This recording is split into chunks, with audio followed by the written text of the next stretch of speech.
Hey guys, welcome back to the channel and welcome to a very questionable video I'm going to do today for you, which deals about Vietnam and racism. So I have a good friend of mine. We're going to be reviewing his video that he's posted here a couple, 3 or 4 days ago. That was ironically sent to me within the members group as well that doesn't know our relationship with him. So, with that being said, of being sent the video, plus knowing him, plus the subject matter itself is about being black or brown in Vietnam. And he doesn't do these types of videos, which kind of threw me off. I don't know if this is clickbait. I haven't watched the video yet. The idea is he went from Hanoi down to Saigon, and he's starting, it seems like he's trying to get a job or something out there, and something's happening. But before we do this video, I want to give my idea on this and why I get frustrated with this idea. This idea that Vietnamese are racist towards blacks, that they're racist towards Hispanics, they're racist towards anybody, white people, anybody. They're not. They are way too busy being racist towards Koreans, Chinese, Japanese. They're racist towards other Asians, is what I'm trying to say. You don't hear Vietnamese running around throwing the N word around. You don't hear Vietnamese running around insulting Mexican people using derogatory terms. You don't hear them derogatorily attacking white people. They're too busy on other Asian people. South Vietnam is a perception-based area, meaning the parents, the families typically believe that English came from white Europeans. When they see that their teacher is not a white European, or at least white, there is typically questions that come up from the parents to the school. This isn't the school saying, hey, we don't hire blacks, we don't hire Mexicans, we only want white people. That's not what's happening. I personally have been overlooked for jobs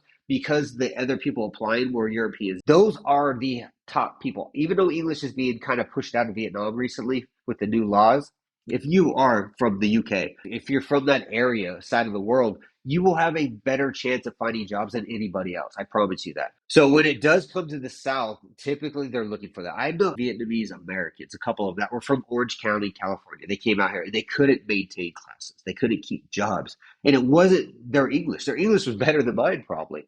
The problem was they looked Asian. And parents are paying for an English teacher. And in the eyes and the mindset of Vietnamese, English is native towards white people. It's not native towards South Africans or North Africans. It's not native to Spain or Mexico. It's not native to Panama. It's not native to Asia. It's native to white people. Understand that.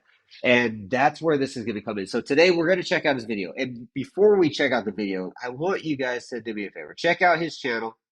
Let me get over here. I want you go over there, leave a comment, subscribe, watch the video yourself. This is not hate. This is actually a good friend of mine. I met him. I got to meet him out in Hanoi, and he was a super cool dude. We hung out at a Highland Coffee and just chilled. And it was kind of the coolest time I had in a while because being in Asia for 12 years, you don't meet American people that are just chill. You typically meet these like dorky expats that are just like, I don't know, they played World of Warcraft for 20 years and they came to Vietnam to figure out their life because they thought anime was real life, right? This guy wasn't like that. So I don't want this to sound like I'm hating. That's not what it is. Go to his account, subscribe, watch his videos. If you're watching this dude, much respect. Your title got to be, man, especially with this topic because Vietnam is not racist. It's just got a perception issue. And if you understand the history of Vietnam, you understand why. To kind of give you kind of a quick look at this before we get into this video, an overview rather. South Vietnam has that perception of the white European. So if you are black, Hispanic, if you're a Vietnamese American or something like that, you're going to have a harder time getting a job in South Vietnam. That's just what it is. It's the nature of it. It's been that way for over 20 years, 30 years, 40 years. I don't know. However long English has been, it's been a thing. When I first came out in 2014, it was a thing. I knew Vietnamese Americans that spoke better English than me that couldn't get jobs. When it comes to North Vietnam, that's where a lot of the Africans, Hispanics, where the Filipinos, where Asian Americans, Asian Canadians, and all that will get their English jobs long term. Not saying it's impossible in the South. It's definitely more competitive. And you really have to sell yourself. And I've done this in the members group where I've showed you guys how to write the best CVs, how to write the best cover sheet, and how to apply for the best jobs and get them. So I've already showed you how to override this whole can't get a job because I'm black or brown. I've already talked about how to solve this problem. So let's look at his video. Let's see what he says about this. I'm going to give you my 2 cents. If you're watching this, my friend, no disrespect, no hate. Next time I see you, coffee's on me. It's been recommended to me. Again, that title, bro. I hate this title. So let's get into it. No further ado. So you want to teach English in Vietnam and you're a brown or a black foreigner? I will say I Stay tuned. I love that he does these captions in Vietnamese. Like I keep getting told to do that, and I keep saying no. So respect to him for taking his time on that. Like I just don't have the patience. Into this video, watch the whole video, and you will understand what's going on here in Vietnam. Let's talk about it. So I'm sure most of you guys who don't know anything about the ESL industry in Vietnam, let me drop some nuggets for you guys, man. What's happening over here in the last couple years for brown and black people? Everyone knows that Vietnam prefers lighter skin and white skin. So that translates into the ESL industry. And so what's been going on is before 2020, it was really easy to get a job for a brown and black person. But post pandemic, it has definitely messed up a lot of what's going on. Okay, so I'm gonna kind of answer why that he might go into this. I don't know if he's ever seen my videos on this legality of this. The reason for that was before there was not enough teachers and there was way too many English centers. Before the pandemic, the government didn't crack down on South Vietnam. So people were opening centers in their houses, in their kitchens, in their garages, on the side of the road, coffee shops. You could open an English center as long as you had an English degree. And there was this big Zalo scam where Vietnamese with English degrees that were TAs and teachers in English centers would sell their degree or their signature so some random Vietnamese could open a center. Not the massive ones are not legally open based off the standard the government had intended. And during the pandemic, obviously things got kind of shut down, foreigners left, and most of the foreigners that stayed here were typically Australians, so and South Africans. What happened though, English is no longer a requirement for high school students that are graduating. And as of this video being made, Saigon, Dalat, and Fontiette universities are starting to experiment where they're offering programs for university students that don't require any English. That has brought an issue to where now there's way more teachers than there are positions to offer. If you go to these Zalo groups, these websites to apply for jobs, there's hundreds, thousands of people. This is why my members group, I show you how to write the best CV and cover letter so you can get on top of that list. But because of that, Vietnam has had to really crack down, at least South Vietnam has cracked down on that perception issue we talked about earlier, where parents are now having to pay more for English centers because all these English centers are raising the price now because of this law. In Vietnam, the idea is if we start losing customers, the idea is to raise the price to make more money on the few customers you have left. So they're pretty much bleeding a rock at this point. Because of that, they have to follow the perception of parents, meaning they need to have Europeans. This is making it harder for black people, brown people, Asian people, and even Americans that are white to get a job. This is really hammering down on Europeans. This is not a racial issue. This is a requirement, and there are not laws against discrimination on that level. They're just asking for a preference, which is what the parents want. So, in regards to getting a job post pandemic, it has to do with the law change. And that law created a vacuum where now there's way more teachers than there are schools because again the law of no more, you got to understand, if you own an English center right now, you're selling a product nobody really needs. Only ones that are really going to go to English centers are going to be parents that just want to not be around their kids, which is unfortunately how parenting is in Vietnam, or it's going to be people that are serious about English that want to go to English centers or international schools that want to travel abroad, that want to, hobby maybe. So these schools are going to snowball down. And I've already heard a lot of my friends that are trying to renew contracts being told they're going to wait till after TET to re-sign the contract. These schools are waiting for the parents to pay in advance.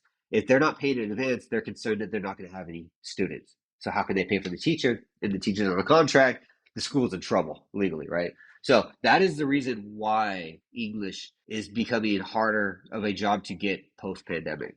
Because most of these English schools before they had always preferred lighter skinned teachers, but because there was, most of those teachers left Vietnam, now they were left with everyone else, so now they just accept. So again, I have to call on this, man. Majority of people that stayed during the pandemic were in fact white, and I have to say this because it's just these are the statistics, these are the facts. Don't comment below. Oh, you hate somebody. I don't. These are just the reality of facts. Typically, the black community didn't really start coming to Vietnam and Thailand and the Philippines until past the pandemic era. Their passport bros wasn't really a thing back in like 2018, 2019. Like it was, but it wasn't as big as after the pandemic ended. That's when everyone went crazy, right? That's when you started seeing these YouTube videos exploding with massive amounts of Black Americans and Africans moving to all over Asia, doing these videos on how amazing Asia is, and it is. And that in itself proves that Asia is not racist. It's just a preference going on, and it's a perception, and it's a cultural difference. In the culture, the darker your skin is, the more poor you are. Dark people are farmers. Understand this. This is a Chinese thing, and it passes down through Vietnam as well. We're talking about Saigon today, so this makes a lot of sense for the subject. In regards to the pandemic, all the Africans left. No, no. And it was mostly white people in Southeast Asia, especially South Vietnam before the pandemic. And when most of those people left, like you lost 60-70% of those white people, you still have the 30%, which was still a big number, especially like Vung Tau, Phan Thiet was a big one. Saigon kind of lost a lot of them. Dalat had a few, but really Vung Tau held on to a lot of Westerners. Da Nang, Nha Trang, the Russians. So all white people too. Again, not a racial video. I need to keep saying it because I know people are like, oh, this guy hates white. No, no. This is the culture. Accepted a lot of people, but now, in 2024, a lot of these schools are being more. They've actually post COVID have actually closed down, right? And they've closed down because of the law. A lot of those schools were fake. You guys remember back in the day, you had the fake. You had people saying you could retire in Vietnam, that you could stay in Vietnam for 5 years, just paid the agent $200-300, and they gave you this visa for a year, right? This business visa for a year. Those were fake. Understand that when they had the exodus of the foreigners in Vietnam during the pandemic, that was a timing. If the pandemic never happened, those foreigners would have still been kicked out. It was because of the new president elect that came into South Vietnam that was from Hanoi. They were trying to regulate the taxation issues in Saigon, and they're trying to regulate the immigration issues in Saigon. He went after them both at the same time. And unfortunately, it was during the pandemic, and it was just a coincidence of timing. A lot of these schools got shut down. New English Center owners were going to jail. It was like massive. You think about this. This was something. This is like an insight hack or information for you guys. So, in regards to the taxation office, what was happening was these English centers. This isn't like ILA or EMG. These are like they're all the ones in the coffee shops and at people's houses and the Zalo group ones, right? What was going on, these agents were giving us business visas type of thing, right? Foreigners, white, black, whoever. And they were signing off these work permits. They would work in these schools sometimes. You can't work at a school with a work permit from another school. That is already an immigration infraction. You could be deported for that. You could be blacklisted for that. Number two issue was they were going up to these agents saying, hey, we see on your records through the immigration office, you have signed over and sponsored over 3, 4, 500 foreigners on business visas. You haven't paid taxes yet. What's going on with these 400 foreigners and the taxes? And the Vietnamese would be like, I don't have any tax.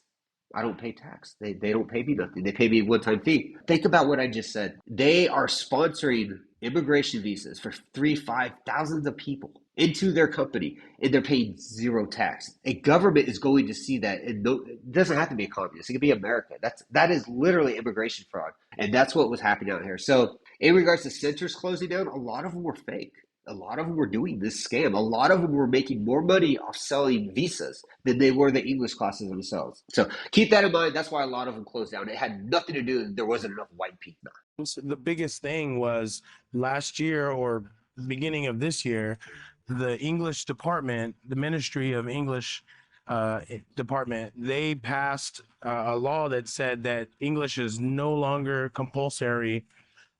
In compulsory, it just means a mandate. So when they go through their high school final exams, they have to take this group of tests. They have to pass literature, math, writing, and Vietnamese. No, literature, same thing. It used to be like 5, I think it was. Now it's 3. English used to be the 4th one, and they've removed English from that. So I want to make this clear. English is no longer mandated, as he just said, but it's still an option. People will still go to English centers. People will still join international schools. People will still learn English. It's just going to be on their own free will. It's not going to be a mandate. High schools are not going to require English no more. If they don't want it, they don't take it. So now they can choose whether they want to have English, they want to learn English, or whether they don't want to learn English. So that was a huge negative, that hit a lot of these And that wasn't a negative. That was the no. schools and ESL schools that are out there, the English centers. So a lot of schools have been losing students left and right learning what's happening right now is schools are starting to offer like 40, 50% discounts. Most English centers, and this is now we're getting to the big English centers, a lot of them are offering like 20, 30% discounts to their students that have been there for 5 years. They're having to justify stuff. They're starting to overwork teachers to justify having to go to these schools at this point because a lot of these students have went to these English centers, big and small, 3 to 5 years, and still can't speak English. They still don't understand anything past like the normal 30, like, hello, what's your name? How are you? I'm fine. And you? Like stuff like that. Again, it's now not compulsory to learn English. Now, maybe they'll bring it back in the future. Hopefully, They will not. They actually made this move because I can't say why. They made this move because of a domino effect of other countries.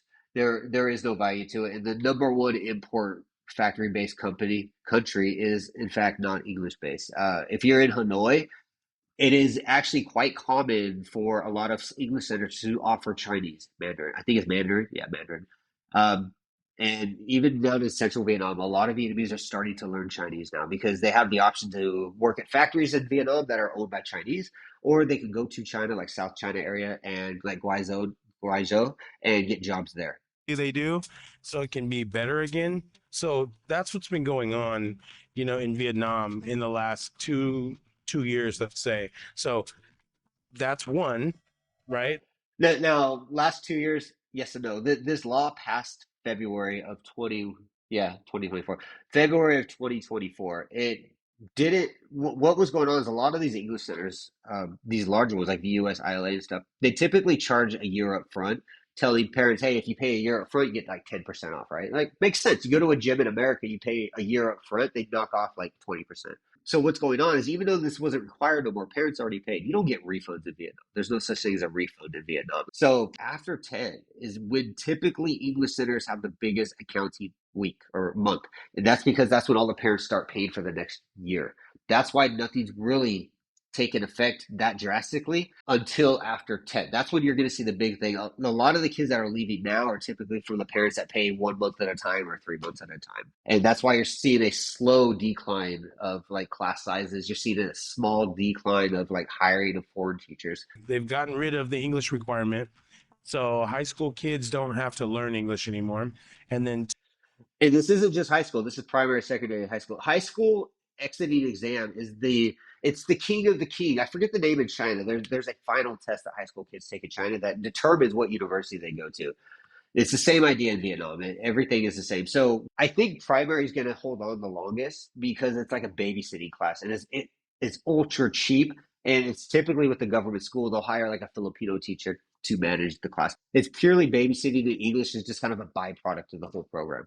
two, they lost a lot of European and American teachers, that Again, I feel bad, man. I owe you 2 coffees. That's not true. There is way more than enough teachers out here. There's more teachers than there are jobs at this point, and that's with Europeans. And there's a ton of Americans out here, bro. And if you're in Saigon, you're going to see a ton of Europeans. Go to District 2, District 7. It's all Australians, Europeans, and Americans. That's all that place is. That's all it is. so they all went back home or went off to teach elsewhere in a different country.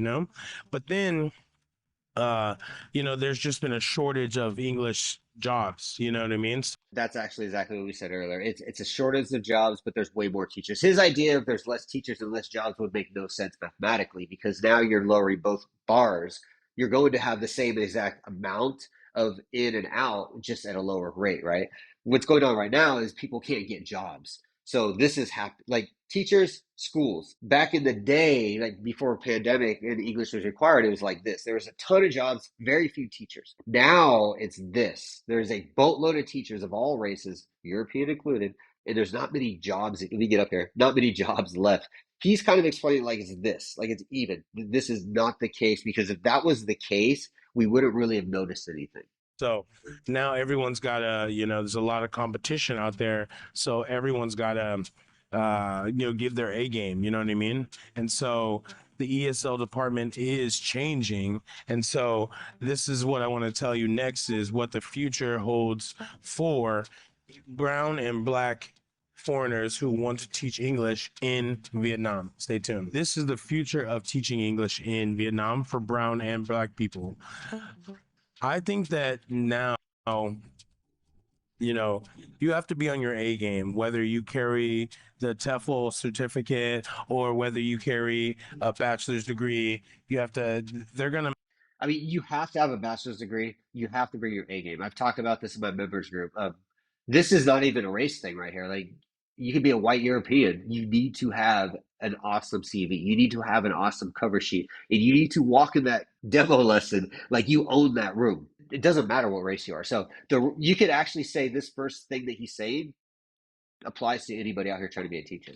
make it more tight for the English teaching because it's not a requirement anymore. Hopefully in the future they'll bring it back, but right now it's gotten so much more difficult to find a job. So for example, I just switched my job, and so it was more difficult for me to find a job this time around than it has ever been in my whole career as a Now, as an English teacher in Vietnam, I want to make this very clear because this is a very important thing that I don't know if he's going to mention or not. He lived in Hanoi. They typically hire blacks, darker skinned Algerians are pretty common, and Filipinos is typically the most hired out here. Europeans typically don't even come out here, so it's not hard to get a job in Hanoi if you're not white. I hate to even say it like that because that sounds ridiculous. This is something to understand too. South Vietnam is very westernized. Like, it was almost damn near colonized by France, right? Like, white people. And then the American War, white people.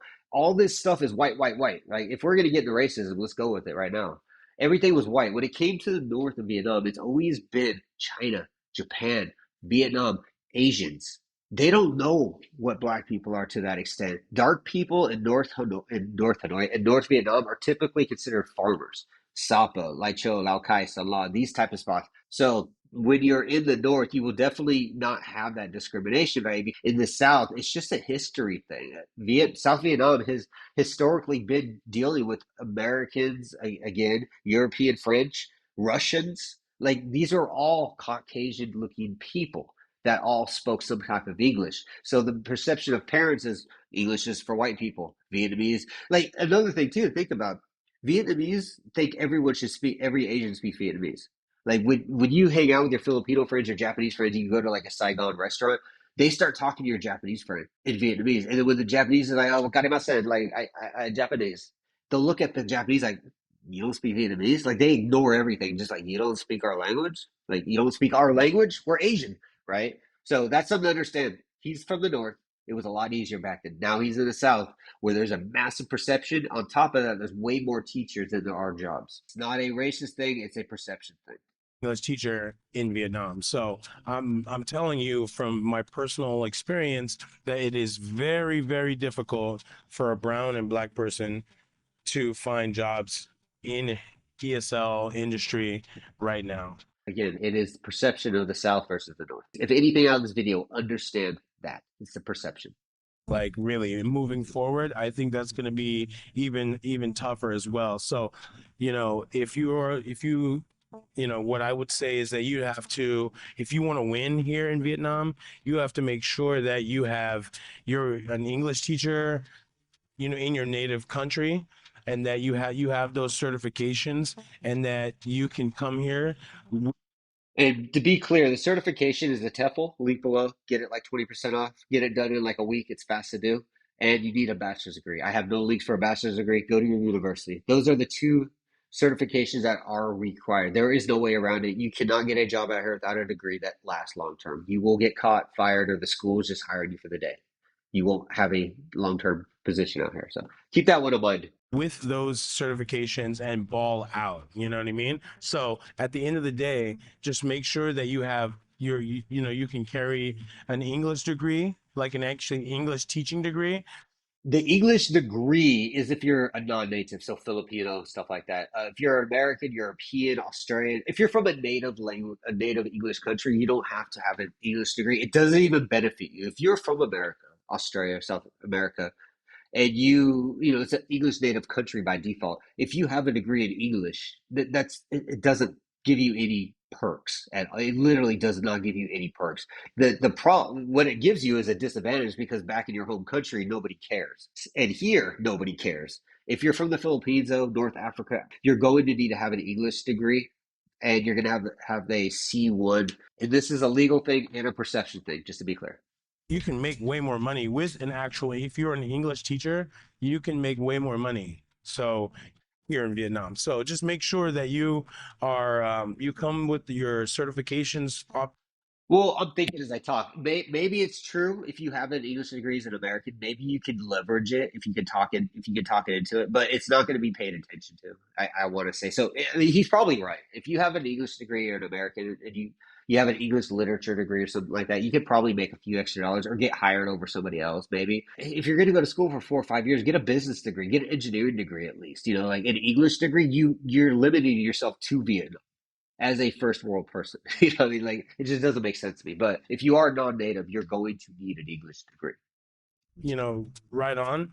Make sure you have copy, make sure that they're legalized, right? Get a stamp at the US embassy for all. The stamp notarization, only Americans can do this. If you're European, anything like that. As much as Vietnam wants a European, Europeans cannot do their paperwork in Vietnam. You have to send it back to your home country. So do keep that in mind. He's talking about if you're an American. All your degrees, and then just make sure that you meet people that you can connect with, right? That they can network with you, because in the future I feel like it's only going to be, who you meet, right?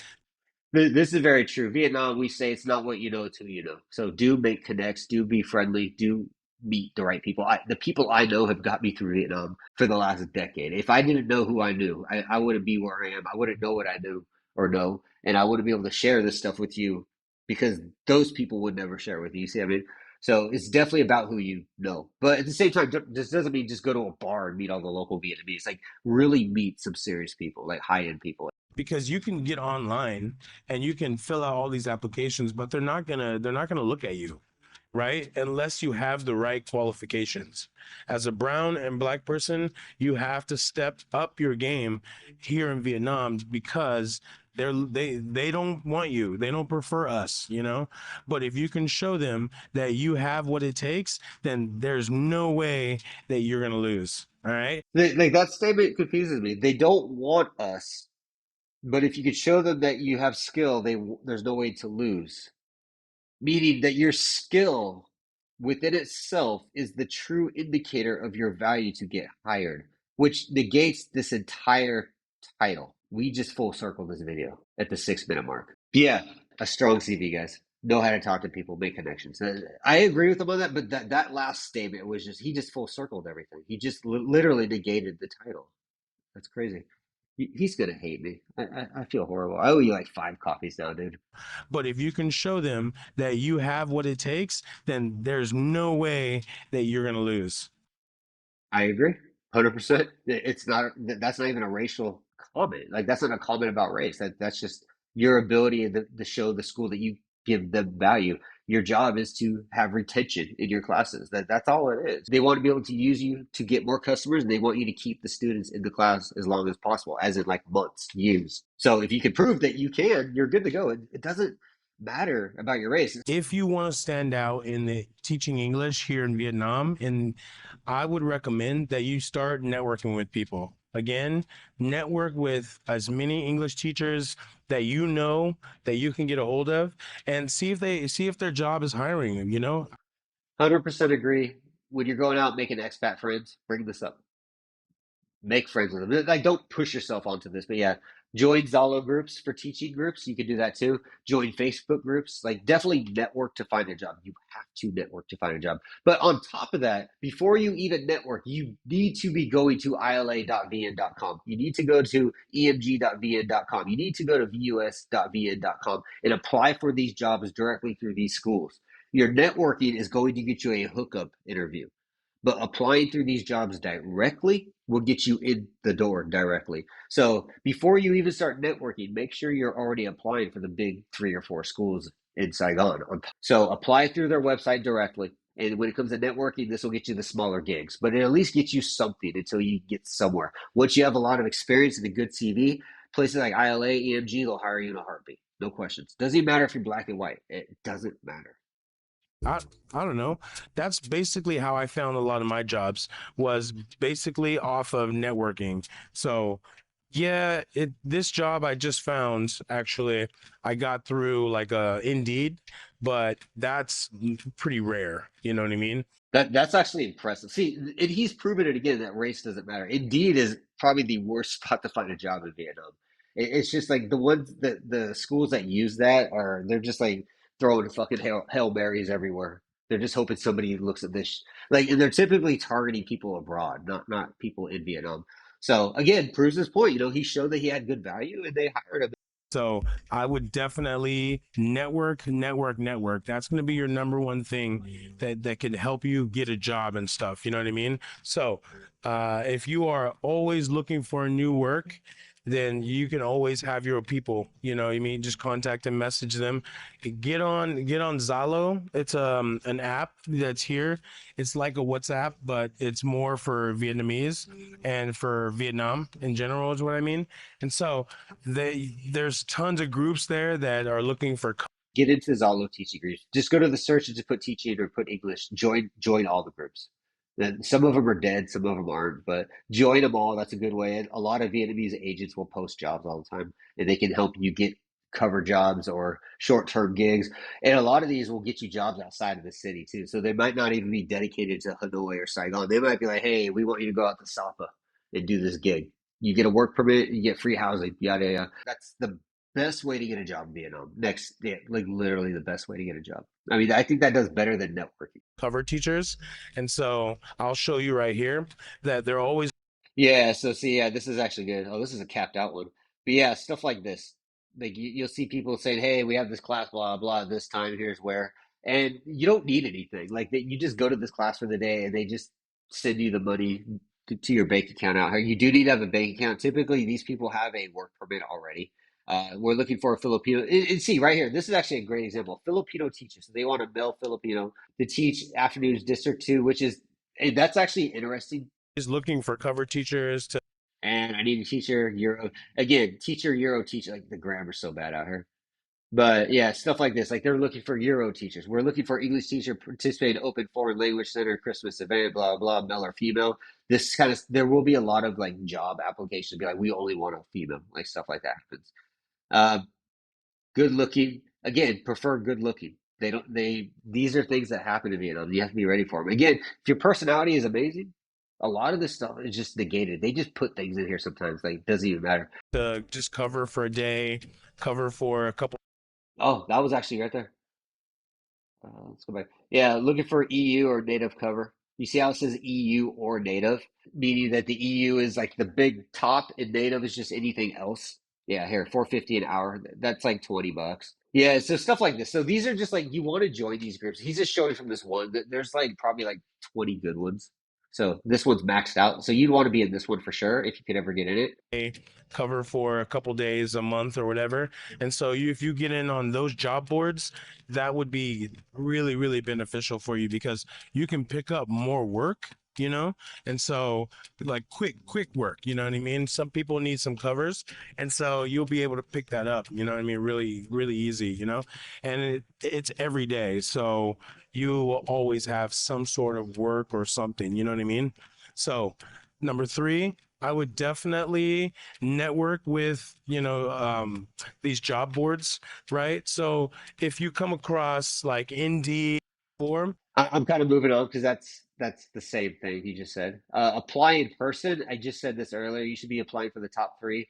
Applying in person, we're going to hear them out, but applying in person typically doesn't work in Vietnam. It's not a traditional way to work. They don't. A lot of them don't like it. If you just walk into an English center with your CV, say, "Hey, are you hiring? Here's my hiring package." They throw it aside. When you walk into an English center to apply, like these, even the big ones, the people you interact with there, like the front desk and stuff, they don't have any authority to hire you or recommend you. Typically, a head office for these schools is somewhere else. I'm thinking about like almost every school. All these schools typically they have small branches all over the city, so they're not even the ones that hire you. The head office hires you and sends you to these schools. So doing this typically doesn't work. I wouldn't recommend it unless you know for a fact that the person that does do the hiring is there. And you would know that through networking and a friend recommends you. Just make sure that you can walk around and in your neighborhood or whatever, and you can see if there's English centers that are hiring. Just go in there, ask them. They should usually have little signs that say like hiring or whatever. And And they do have the banners that say that we're hiring. When you see those banners, email them, call them, whatever it is. But just walking into the school, that's an advertisement from the head office of that company. It's not that actual center hiring. That center that has that banner might not even be hiring, like ever. The school put it there because they need teachers somewhere else. So if you see that, email them your resume and all that stuff. Don't. I mean, walk in. Go ahead, test me. Go in there and talk to them. They're not really going to know much, and they're just going to tell you to call somebody else, or they just don't speak English. so just look at them, like look at their center, and then go back home and Google it. You know what I mean? And then go from there. Go on their website. Yeah, like that's actually really good advice. Like right there, get their information, go to the website, and apply. I typically like to go directly. I don't like to go through job boards. I tend to look for the person who's, at the bottom that's hiring, the hiring manager, and then I send them an email and just say, hey, how are you? This is my, I'm Kevin, and I'm looking for a job. I saw that Yeah, I mean, this might work sometimes, but most of the time it doesn't.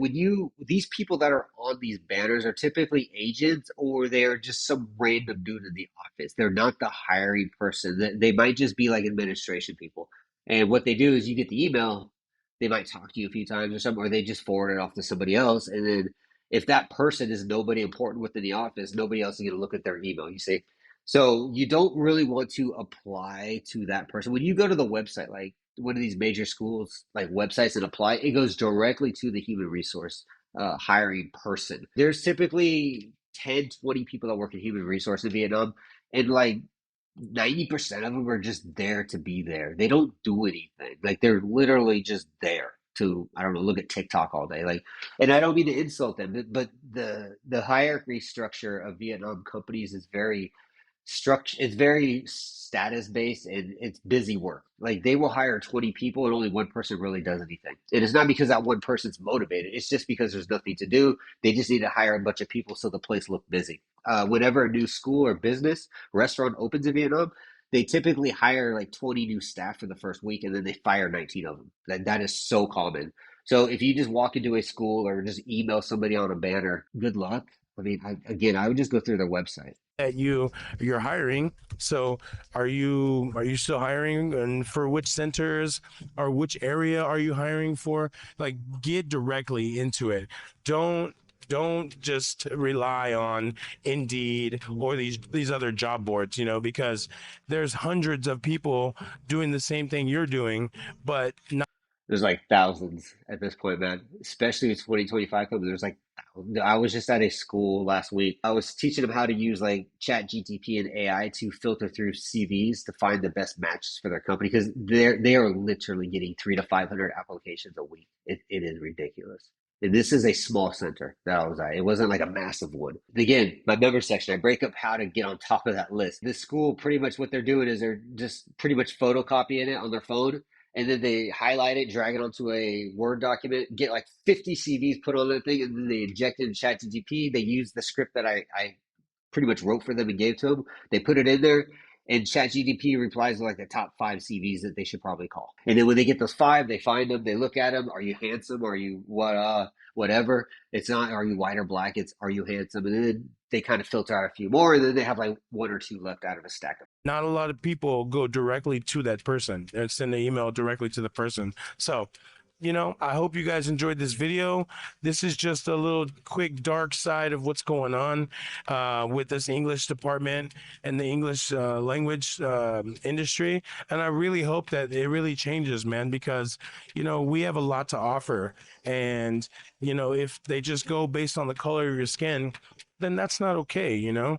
I mean, that's discrimination, but there is no discrimination here. So at the end of the day, you have to be a good person. Always be a good person to your fellow Vietnamese, the locals, and they surprisingly will refer you, you know, and then you can start teaching privately, you know?